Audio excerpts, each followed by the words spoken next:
책 3권 각기 다른 나라의 각기 다른 번영의 과정 챕터 3 로마 제국의 몰락 후에 도시의 성장과 발전. 로마 제국 몰락 후 도시에 사는 것이 시골에 사는 것보다 선호되었던 것은 아니다. 고대 그리스나 이탈리아의 도시민들과는 다른 부류의 사람들이 로마의 도시에 살았다. 고대에는 영토를 나눠받은 지주들이 한 곳에 모여 살며 안전을 위해 담을 쌓았다면, 제국의 몰락 후에는 그들이 각자의 시골 영토로 내려가 요새화된 성을 쌓고 봉건제가 시작이 되는 거죠. 그곳 백성들 속에서 살았다. 그럼 도시엔 누가 남았냐? 도시에는 그때까지 노예와 다를 바 없던 상인들과 기능공들이 살았다. 공업과 상업을 영위하면서 먹고 사는 사람들이 살았어요. 남았어요, 도시에. 이 도시민들에게는 특권이 주어졌는데, 딸을 주인의 허락 없이도 시집 보낼 수 있었고, 죽으면 주인이 아닌 자식에게 상속할 수 있었고, 소지품을 마음대로 처분할 수 있었다. 자유가 생겼다는 거예요.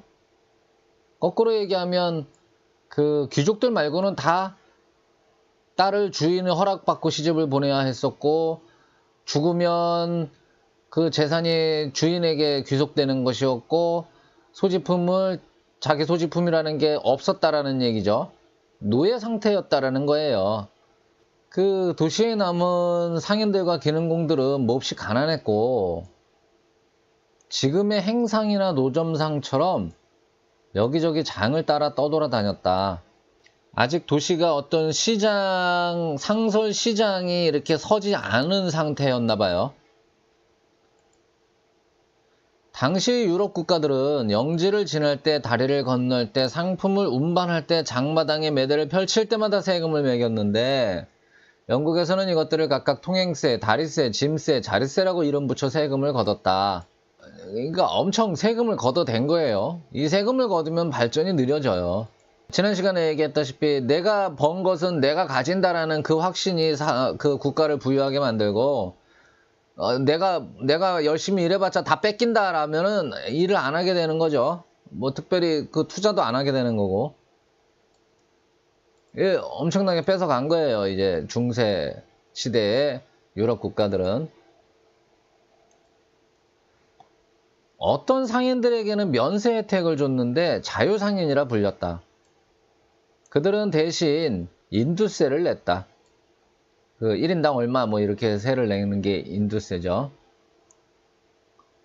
지금의 우리나라의 주민세 같은 게 인두세예요. 자유인이 된 도시민들은 그들끼리 뭉쳤고, 그들의 지방정부를 만들었고, 그들의 법을 만들었고, 그들을 스스로 지키기 위해 담을 쌓았고, 그들을 지키기 위해 군대를 조직했습니다. 일단 자유인이 되고 나니까 이런 것들이 이제 가능해지는 거예요. 노예 상태에서는 이런 걸 생각도 안 하는 거죠. 자유인이 되니까 이런 걸 생각을 하기 시작하는 거예요.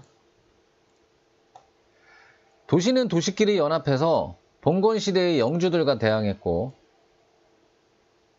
똑같이 영주들을 싫어하고 두려워하는 왕들과도 서로 돕는 입장이 되었다. 이 영주들은, 봉건시대의 영주들은 그 왕 밑에 있지만 언제든 왕을 치고 지들이 왕이 되려고 하는 그런 세력들이죠. 이게 우리나라는 어떻게 하다 이런 봉건시대가 없었는지 몰라요. 우리나라는 삼국 통일된 이후로는 계속 그 통일 중앙 행정력이 지방에까지 미치는 중앙 집권 국가였죠. 그래서 우리나라 사람들한테는 약간 좀 낯선 개념인데, 일본도 그 메이지 유신이 있기 전까지는 똑같이 봉건제 국가였어요. 그 영주들의 입장이라는 거는, 일본은 다이묘라 그러는데 영주들의 입장이라는 거는 언제든지 다이묘 중에 대빵이 왕보다 더 센 거니까, 다이묘 중에 대빵이 사실상 뭐 천하를 통일했네 어쩌네 이런 얘기를 할 정도로, 그 왕은 어떤 상징적인 존재이면서 그 영주들이 실질적인 그런 왕의 역할을 했죠.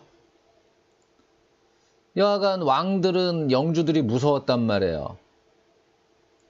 근데 왕들이 어떤 상징적인 인물이면서 어떤 국법을 제정하는 입장이기도 하니까, 이 도시민들과 서로 이게 꿍짝이 맞은 거예요. 영주를 견제하기 위해서. 그래서 왕이 영주들을 견제하기 위해 도시에 준 여러 가지 특권이 있었는데, 그 중에 하나가 농노가, 그 옛날에 봉건 시대는 다 노예였던 거예요. 그 시골에서 농사를 짓는 그 페전트라고 하죠. 농노가 도시에 숨어서 1년이 지나면 자유인이 되도록 한 제도가 있었다. 도시민들은 이미 자유인이 되었고, 농노가 도망쳐서 도시에 숨어가지고 1년만 안 잡히면은 자유인이 그냥 도시인으로 보는 거예요. 농노들은 열심히 탈출을 한 거예요. 농노들은 그들의 영주 몰래 재산을 축적해 도시로 탈출했습니다. 시골의 농노들이 온갖 폭력에 노출된 동안 도시민들에게는 질서, 좋은 정부, 그들이 직접 세운 좋은 정부, 그 다음 개인의 자유와 안전이 주어졌다. 좋은 정부란 곧 개인의 자유와 안전을 보장해주는 정부가 좋은 정부인 거예요. 많이 가져봤자 빼앗길 뿐인 상황에서는 겨우 먹고 사는 이상 원하지도 않게 되지만, 스스로 노력한 결실을 즐기는 것이 보장된다면 사람은 자연스레 더 좋아지기 위해 애쓰게 되고, 단순히 필요한 것을 넘어 편한 것, 예쁜 것까지 추구하기 마련이다. 점점 사람의 욕심은 끝이 없고 점점 좋은 걸 찾게 돼 있어요. 찾아도 된다면. 노예 상태에서는 찾을 수가 없었던 거죠. 그런 더 좋은 삶을. 왜? 계속 뺏기니까. 도시는 식량을 시골에서 공급받아야 하지만, 바다를 낀 도시는 그 대상이 주변의 시골에 국한되지 않고 전 세계를 상대로 교역할 수 있었고, 그래서 번성하게 되었다. 세계를 상대로 교역하다 보면 각지 발달한 공산품과 비싼 사치품이 소개되고, 한번 맛을 들인 사치품은 지속적인 수요를 낳게 되고, 수요가 생기면 스스로 공장을 세워 만들려고 하게 되어 더욱 번성하게 된다. 인간의 욕심은 끝이 없고, 인간의 욕심을 억누르는 것이 바른 것이다라는 사고가, 그 조선의 성리학이 그런 사고를 가졌죠. 조선의 성리학뿐만 아니라 대부분 종교가 그런 삶을 요구를 해요. 절제된 삶. 근데 뭐 그게 나쁜 건 아닌데, 뭐든지 중요한 건 언제나 바란스죠. 균형을 이뤄야 되는데 너무 절제만 하다 보면 발전이 없다는 얘기예요.